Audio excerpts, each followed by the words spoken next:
Welcome back to What Do You Know with Nick and Devin. I'm Nick. I'm Devin. Hey, Dev.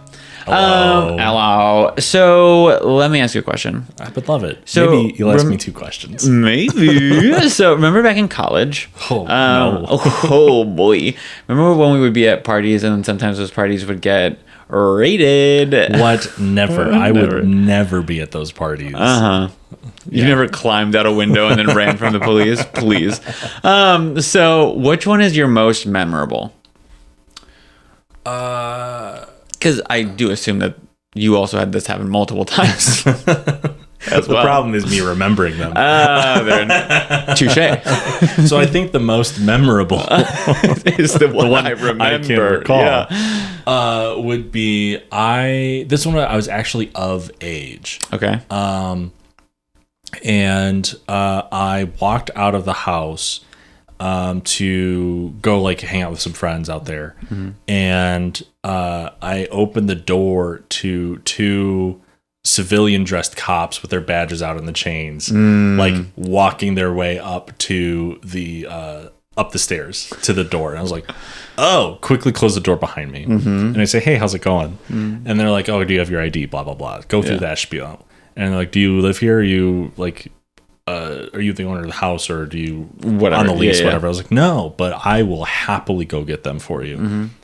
Turn around, quickly close the door behind me. Mm-hmm. They can't enter if you close the door. Kids. That's right. No probable cause. A cab. Every episode. And so I quickly run through the house, tell every group that's like talking, I quickly, quietly tell them, hey, cops are here. Leave if you are underage. Yeah. And I hit every group I can while I'm trying to find someone who actually lives at the house. And I like have to run through the whole house. There's a lot of rooms that place, a lot of places to hide, thankfully. It's like a farce. They're running out of the cops are now in there. Yeah, it's very Scooby-Doo. Very Scooby-Doo. And so I grabbed, I believe this was a party that one of the few parties that I brought Allie with me to. Oh, okay. So I just like grabbed her and we went out the back door and cut through some backyards. After I'd gave everyone a nice warning. Right. Mm-hmm. And I was like, all right, we're going to go save our own skins. I have to bring my girlfriend out of here. Correct. I don't want to deal with normal police because this was the town police. This wasn't campus police. Which is even worse. Yeah. Yeah. Because campus police, you'll usually get a slap on the wrist. Right. You have to like write an essay about like, you're drinking. That was a fun time too. You got to write an essay? Yeah. Horrifying. It was awful. Yeah, that sounds bad. I felt like I was in the program when I had to write that essay. Yeah, I think that was my favorite time that party got, like when a party got busted. I love that. I also love that your favorite party that got busted. Yeah. Well, I mean, like, it's never really fun when a party gets busted. I get what you mean. But, like, it was silly just to, like, the circumstances of, like, I'm, like, open the door and there's a cop right there. Right. Like, oh, hello. How's it going? You acted quickly. Yeah. I know what's up. Oh, yeah. That's awesome. How did you have a favorite one? I don't think I had a favorite one. Well, I think the funniest was, I don't remember whose apartment it was, but it was on the first floor. Oh. And so cops showed up and were making people like file out, right? Because then they check IDs and then you get a ticket or whatever. Yeah. And then we all went out the window in the bedroom because all the coats were in a bedroom. So we're like, you remember this? So then we're all like filing out. And I'm like, go. And then me and who was it? Me and someone else stepped out, and the cops at that point had gotten wind that we were cutting out. So then you just see the cops like running around the corner, and then so me and who was it? I think it was me and got stopped, and then something happened where the cops then like ran towards someone else, and so we just like looked at each other like, go. We like split. And then I was like, okay. So then I got to the sidewalk and then just started like walking normally. Yeah. And then they're all just like, okay. And I'm just like, yeah. Go, oh, what's happening? Oh, wow. A lot of bright lights. My acting school workshop really did a lot. So what do you call it? And then I wasn't busted. I never have gotten busted at college. I've gotten busted in high school. Yeah. But not in college. What do you call it? Okay, cool. I'm glad that we had these great experiences with police growing up. So today we're going to talk about some police raids that happened, but it's a little bit more jovial, I guess you could say. Yeah. No one, I think, got hurt. At least I didn't see any sources or any information about people getting hurt during these things, right? Yeah, exactly. So we're going to talk about, I had talked about this person back when we talked about Ballroom. Okay. So just a little bit. And then when I did that, I wanted to dive into them a little bit more. And so, Devin. Yeah. What do you know about William Dorsey Swann? Let me go and listen to the Ballroom episodes real quick. Okay, we'll be back right after this break. Give me 2 hours. Yeah, exactly. What do you call it? So nothing. I don't recall. I'm sorry. You might remember like a little bit. So William Dorsey Swann was the original and first self-proclaimed queen of drag. Because then this started your whole everybody's a queen. Yeah, everyone can claim a title. All right, yeah. And that was going to be my second question to you was, have you ever given yourself a self-proclaimed title? I did, actually. What did you give yourself? This was in, I want to say 8th grade. And I'm going to have a lot of trouble remembering my full title because I was building this title for a couple years. I think it started in like 5th or 6th grade. Oh, God. And I know I was like Sir Devin George Pryor because I hid my middle name. I love that you hid your middle name. The second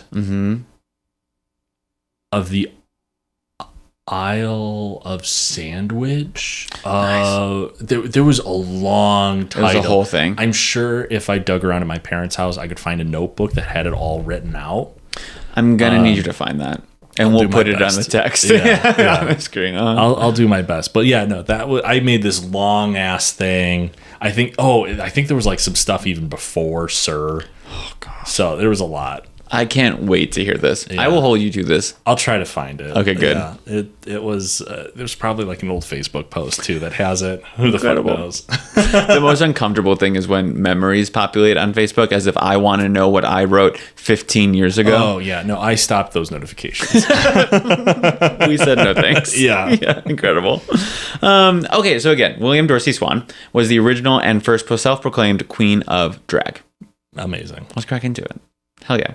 So born about March 1859, 1860, we're not quite sure. Born into slavery in Hancock, Maryland. Yeah, that's crazy. Yeah. Mm-hmm. Wow. So he was the fifth. I'm going to utilize he, him pronouns. Sure. Even though there might be others, but I don't see that in any sources, nor do we have anything specifically from Swann themselves. So sure. I'm just going to continue to use he, him. Yeah. Just throwing it out there. Also, we quote a lot of language from the time. I'm never going to say the N-word, but we do say, I think the most that we get to is like colored person. So I just want to throw that out there now as well. Thanks for the warning. Yeah, no problem. Thank you. My ears. My ears. So fifth oldest of 13 children in a Protestant family. Shit. Oh, Protestant. Led by enslaved housekeeper Mary Jane Yonker and enslaved wheat farmer and musician Andrew Jackson Jack, in quotes, Swann. Okay. So father was Andrew Jackson Swann, gone by Jack. Mother was Mary Jane Yonker. Yeah, I was just like, how... Where's Andrew Jackson related in all this? Okay. Well, just a name. Right. Kind of. Kind of.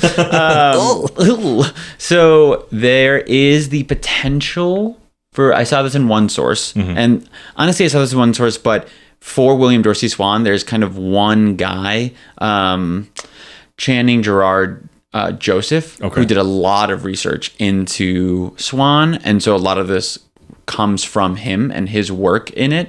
Sure. There's a couple of others, but it's mainly him. And so he has a theory that it's potential for William's father to have been a white man, but there's no definitive evidence yet. Okay. So just throwing it out there as well. So a little bit about some things post-Civil War, right? So he's born right at the cusp, like 59, 60, right? And then we go into the Civil War and then we go into the post. So I'm going to go back and forth a little bit between like his time growing up, a little bit about what's happening like kind of like in the country at the time, and then obviously like the continuation of, balls and him and etc. Yeah. Okay.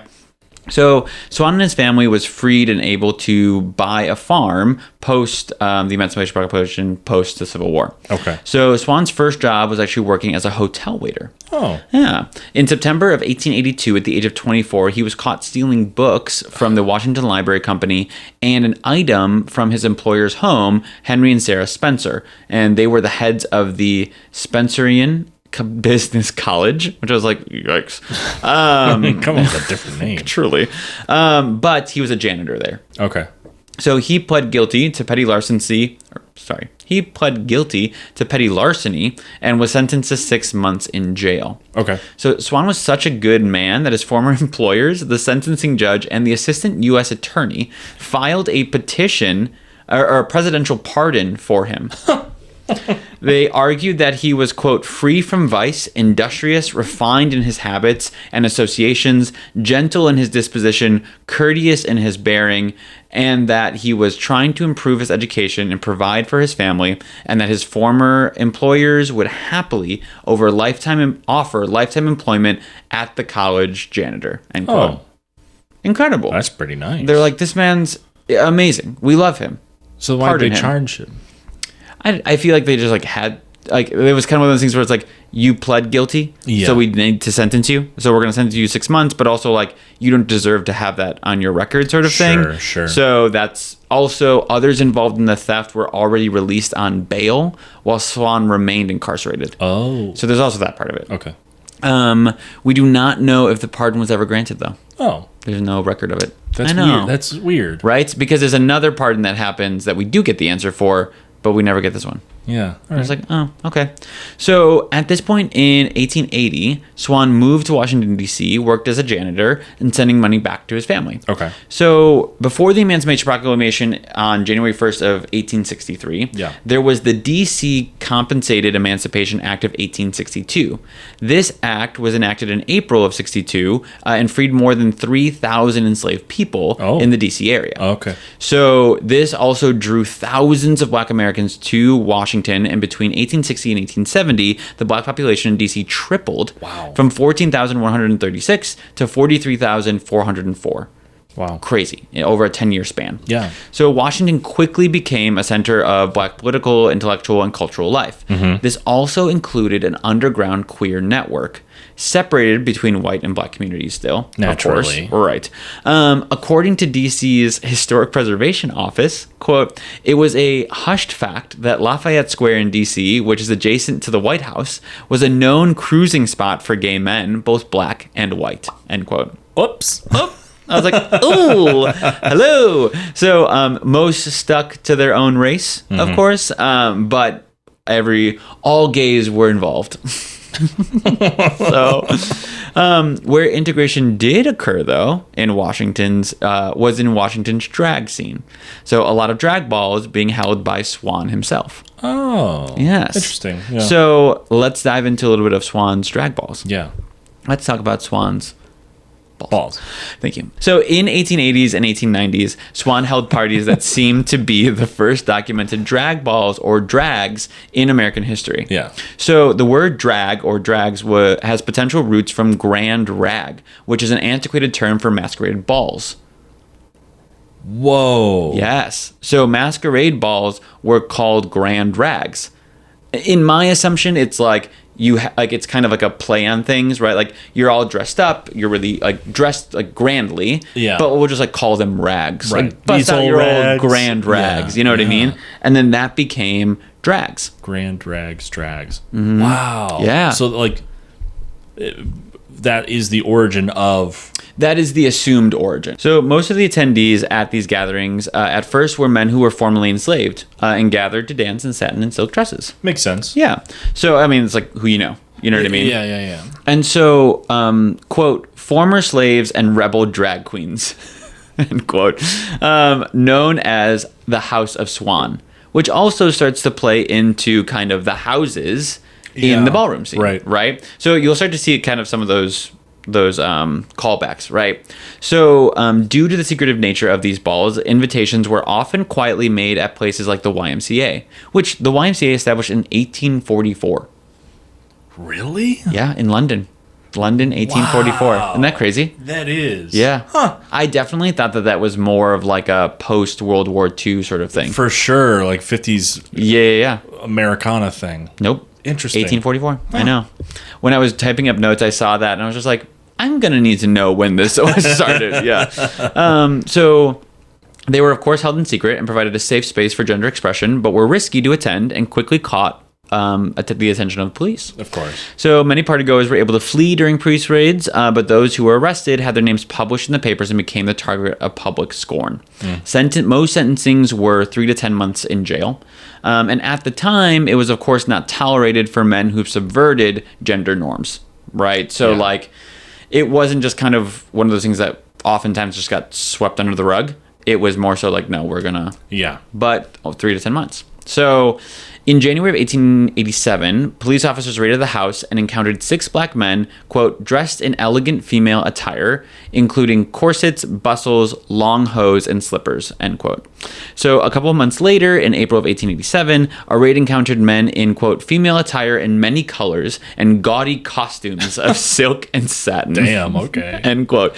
Both occasions, the men arrested were charged with, quote, being suspicious characters. End quote. Drag queens, the most suspicious. Right. We're going to get into it in a minute, but there were no laws really. Like there were and there weren't laws kind of at the time. You know what I mean? Like we weren't at that stage yet. Yeah. So we had to like come up with different things. Something. Right.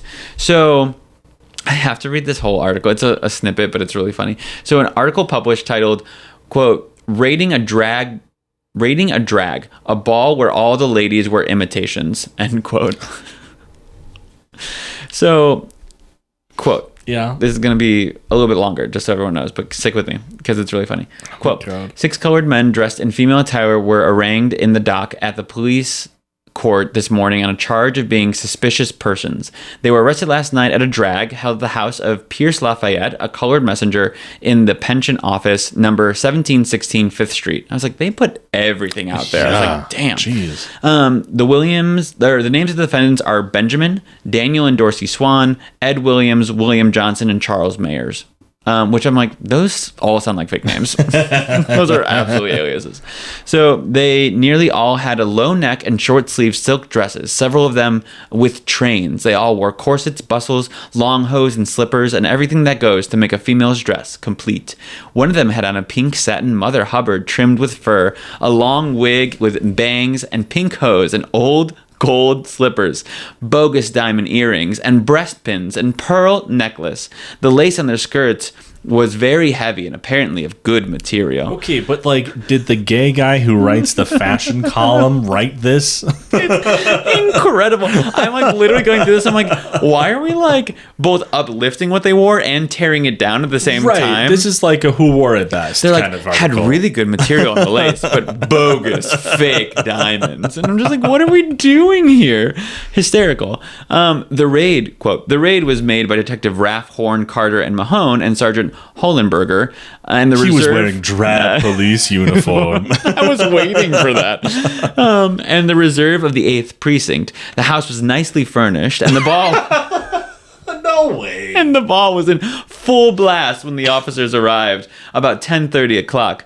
Each of the detectives and Sergeant Hollenberger and one of the privates took one of the stylishly dressed individuals by their arms and marched them to the station house, followed by a large crowd. They each got 3 months on the farm. Wow. End quote. We're not going to talk about the snacks that they laid out. The house was nicely furnished. Right? Jeez. I'm just like, what column is this? Hysterical. And I want everyone to know, I manually transcribed from the picture of the article to this. Yeah. Incredible. Truly incredible. So I just wanted you to all understand kind of like what we're dealing with here.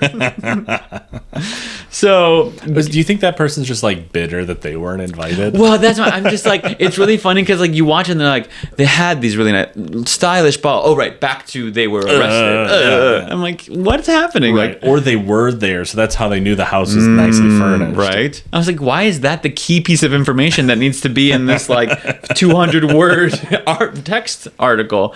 Hysterical. So guests at Swann's gatherings donned both women's clothes and men's suits and danced to folk music. So there was also a competition element to the balls called a cakewalk. Oh. It wasn't a raffle of Pepito. It's a cakewalk. So a cakewalk was a resistance dance that called back to the antebellum era. So the dance was originally performed by enslaved people, coupling and mimicking the mannerisms of plantation owners. So dancers, quote, executed walking steps and figures in precise formations as if in mincery of the white man's attitudes and manners, end quote. So basically they would just kind of be like, oh, like I'm going to pose and mock being a white person and my owners and all of these things. Why it's called a cakewalk. You get it. So, well, enslavers most often judged the contest, seemingly unaware that they were being mocked, and gave the winning couple a cake as a prize. Oh. So also another illusion. But this also has some ties to voguing as well, in some of the ballroom scene of saying like, I will never be a part of this, but this is as close as I will get. And it's kind of a competition and kind of lays into that, right? Yeah. So Swann, knowing of this competition's pastime, he also became fascinated with the, quote, Queens of Freedom crowned at Washington's Emancipation Day parades. So these parades were held annually starting in April of 1866.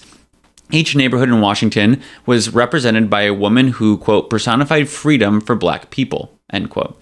So with seeing these women being crowned queen every year and starting cakewalk competitions at his balls, the winner of the competition was then crowned the queen of the ball. Okay. And then he took on that title himself as the self-proclaimed title of queen of balls or queen of drag. Yeah. You know what I mean? Yeah. So, quote, there's the concept of drag. I just really like this quote from Channing Joseph, which is a lot of where this comes from. Yeah. So, quote, there's the concept of drag, which is separate, and there's the concept of queens of freedom. And in DC, in this particular time, post-slavery, post-Reconstruction, these two concepts collide. To identify as a drag queen, which is what William Dorsey Swann did, is combining these two strains, these two cultural traditions. It was just really interesting to see like how drag queen really came from two inherently black experiences due to slavery. Yeah. You know what I mean? Like you have this kind of mockery of your, quote, owners, right? Within slavery as part of the cakewalk. And then you have the aspect of being crowned a queen for the freedom that you've been granted. Yeah. You know what I mean? And so you reclaiming those things and becoming a drag queen is kind of like this incredible title to take on, assume as a black person as queer identifying. Do you know what I mean? Yeah. So it was really, I like that quote because it's really interesting that this is really particular to this time. Like this wouldn't have happened if it wasn't for this time. And for him to see these two things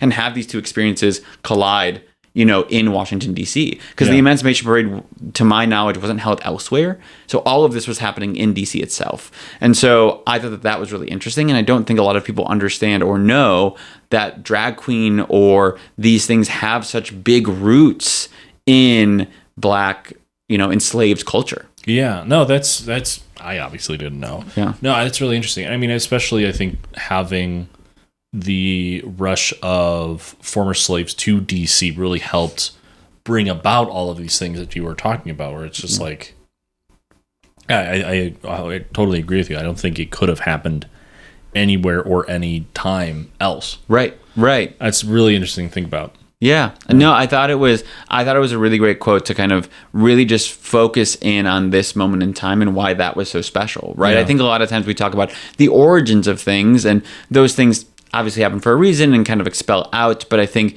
this is just such a unique kind of impetus to drag and drag queens and all of those things, especially in 1860s, 1880s. You know what I mean? Like that is so, it's crazy to think that things like this were happening in 1888 in Washington, D.C. Within black culture. You know what I mean? Like the ability to have that, or the ability to just like stand up against it and carry on as you will, you know? Yeah. So I just thought it was really interesting. Yeah.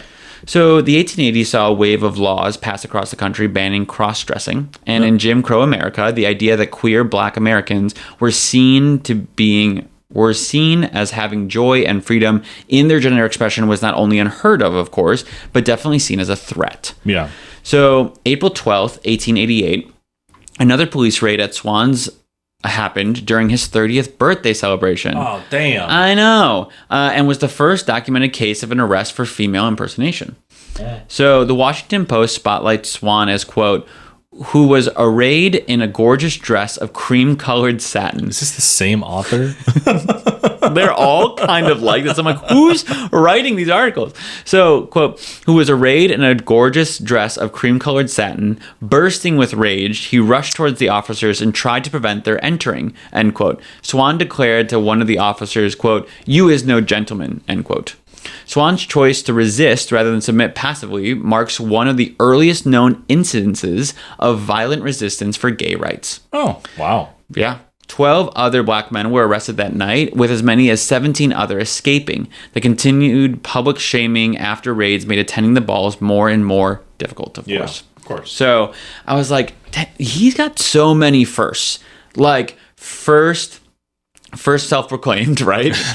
Drag queen right. Of drag, but also first, arrest for female impersonation.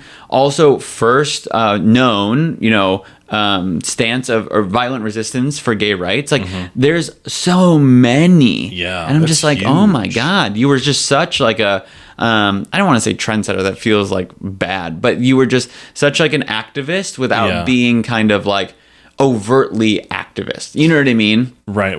Almost like unintentional almost. Correct. Yeah. I'm very ignorant obviously to all of this, and I don't know if you'll have the answer.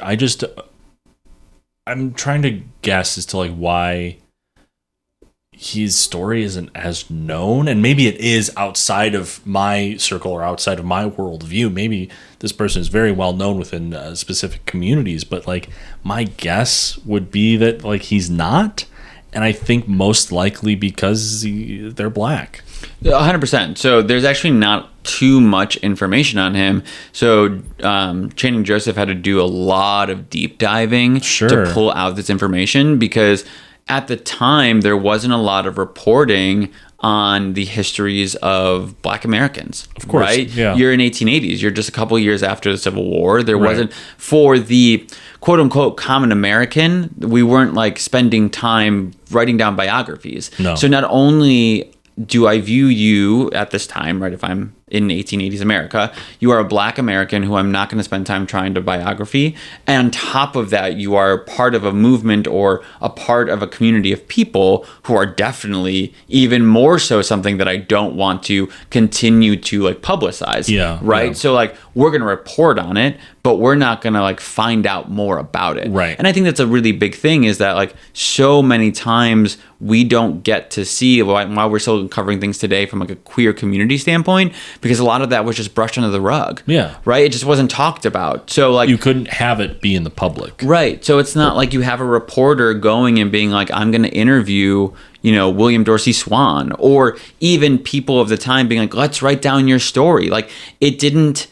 I feel like if I was in there, like it would almost feel fruitless to do that. You know what I mean? Because it's not like we see ourselves, one, as ever being equal, and then on top of that, ever being equal with being queer. You can't see so far into the future and be like, no, like I'm going to sit at the same table as you one day kind of situation. Right. You never expect that to happen. Right. And it's not like it's, 1960s where you have like a Stonewall situation where you can start to pick up little things and there's better documentation. Yeah. This is literally 1888. Yeah. You know what I mean? Like we just didn't have the same sort of resources. No. Yeah. So to your point, it's not even like ignorance in the sense of like, oh, maybe he's more well known in, the queer community. It's just, unfortunately, there's just not a lot about him, but we know certain things that we should be talking and celebrating more. Yeah. And that's, I think, really important. Yeah. So in January of 1896, Swann was arrested again for, quote, keeping a disorderly house,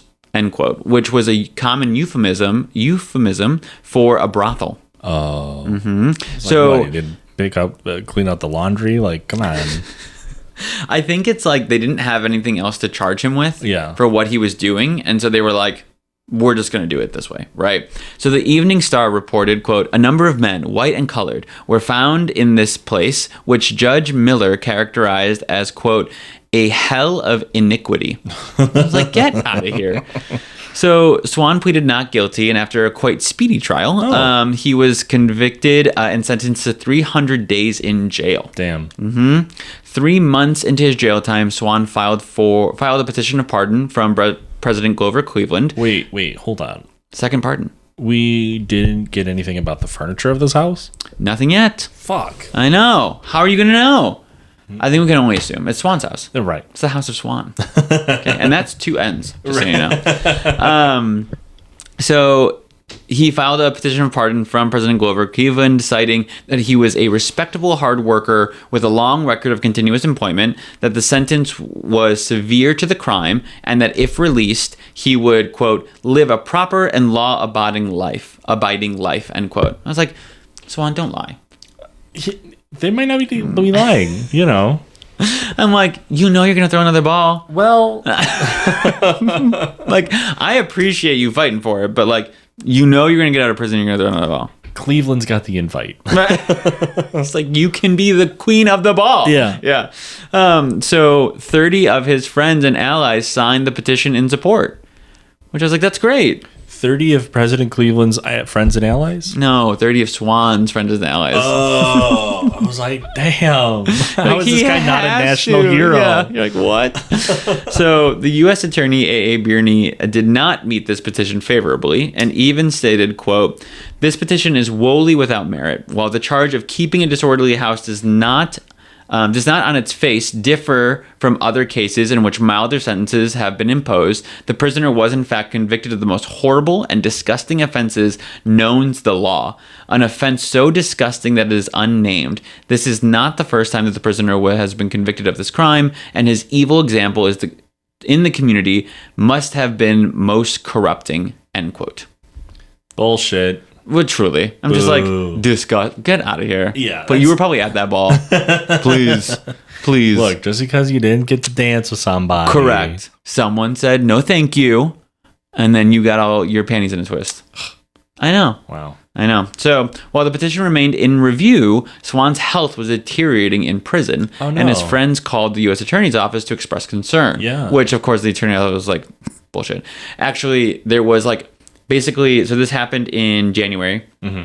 In March, a doctor went and was like, he's in perfect health. Yeah. And then when all of this happened, they sent another doctor and they're like, okay, so he has like a heart disease. Oh, like, shit. This isn't like good. Wow. And they still didn't really care. No, yeah. So all of that happened. Eventually in July, President Cleveland denied to issue the pardon, stating in summary that the implications of his health were not sufficient to counter the character of his offense. Although denied, the pardon petition was the first instance where a, quote, American took specific legal and political steps to defend the queer community's right to gather without the threat of criminalization, suppression, or police violence, end quote. Another first. I'm like, dude, that's crazy. That is. That's crazy. I was like, that's incredible. I didn't even think about that. Not only did you just like violently, as they call it, I think it's more like, just angrily, you know what I mean? Like you're being rated, you know? You have some emotions. Right. So not only did you have that, but then you have this pardon, like taking the political route and being like, no, like I don't deserve to get a harsher jail time because of what you've now deemed as a, brothel of sorts. Like crazy. So unfortunately, Swann leaving jail was feeling defeated and eventually retired by 1900 from throwing drag balls and returned home to Hancock, Maryland, where he passed in December of 1925. Wow. Mm-hmm. I mean, but still 25 years later, you know what I mean? So he still lived a good life after that, but it was just kind of like, he's like, basically is like, I'm never going to be able to find, like in this infamy, like I'm never going to be able to find a stable job. Like I can't keep throwing balls, you know what I mean? And then ending up in jail. Like, I guess I'll just retire back home. So he was cremated, and horrifyingly, after his death, local officials burned his home. So how fun is that for everyone? That's excessive. Correct. He was already cremated, like, and ceremonially. Right. Like, what is... what's going to happen in this house? Like, what are you talking about? God, I fucking hate people. So that unfortunately happened. One of Swann's younger brothers, Daniel J. Swann, continued in his siblings' footsteps by costuming the Washington drag community until his own death in 1954. No shit. Isn't that crazy? That's cool. Yeah, it was really cool. I mean, he is one of 13. Yeah. Crazy. Swann also was to have been close with Pierce Lafayette and Felix Hall, both men being formerly enslaved, and this being the earliest documented male same-sex relationship between enslaved Americans. Huh. Another first. Damn. I know. It seemed like he was closer with Pierce Lafayette, and Pierce Lafayette being someone who also threw drag balls, and so they seem to have been the most, like, intimate with each other is what I've seen. Yeah. But still, the first documented male same-sex relationship between enslaved Americans. Add it to the list. Add it to the fucking list. And then last but not least, of course, balls, of course, lived on and even spread out from D.C. Mm-hmm. Swann's gatherings were the impetus of what we know drag and ballroom to be today. Wow. And that, my friends, is William Dorsey Swann. Wow. Isn't that crazy? That is crazy. That's so many firsts. That's such a big, important person to the culture. Yeah. Like what a pioneer. Truly. That's a better word. That's what I've been trying to think of for like 10 minutes. No. Well, it was just like, as I was doing the research, I really thought that we were going to go in here and really talk more about like the balls themselves and like how lavish they were and how fun and all that. The furniture. And I think there's like you cannot get away from this furniture aspect. And I think there's definitely still that element. Yeah. And I think that like we've talked of these parties before in previous episodes about other things, like tea dances and things like that. But I think that like it was just more important to talk about like how much he started in this work, whether intentional or unintentional. There were so many firsts and so many things that just continue to live on from the 1880s. You know what I mean? Yeah. No, I think highlighting the person was a much better story for this episode. We've already got the basis of ballroom scene. And we I got think that in 2-part episode. Truly. Let's talk about the Queen of Drag. Well, exactly. And so I think it's just, I think William Dorsey Swann is not someone, at least for myself, that I knew, of course, too much about. Yeah. I think ultimately we don't have much more information than kind of what's on this page. But I think it's someone that we should definitely be talking about more and someone we should try to be kind of digging into further to understand what else might have been able to happen, not only for the queer community, but for the Black queer community at a time where you were just recently freed. Like you're going into the turn of the century. You're in DC, like all 100%. Of those things. So I just think William Dorsey Swann, amazing person. There we go. Yeah, no, maybe they'll be on a stamp one day. Maybe. They just got Harriet Tubman. So, yeah. I think it might be a minute, but maybe. So, but thank you everyone for sticking around. Very much appreciate it. Thank you, Dev. Thank you. Make sure you follow us all on WDYK or on all social media platforms. You can find us at WDYK_podcast, except for Blue Sky, WDYK.bluesky.social. So do with that as you will. But thank you, everyone. We will catch you next week. And Devin, have a great night, sir. Wow, you too. Thanks. Goodbye. Bye.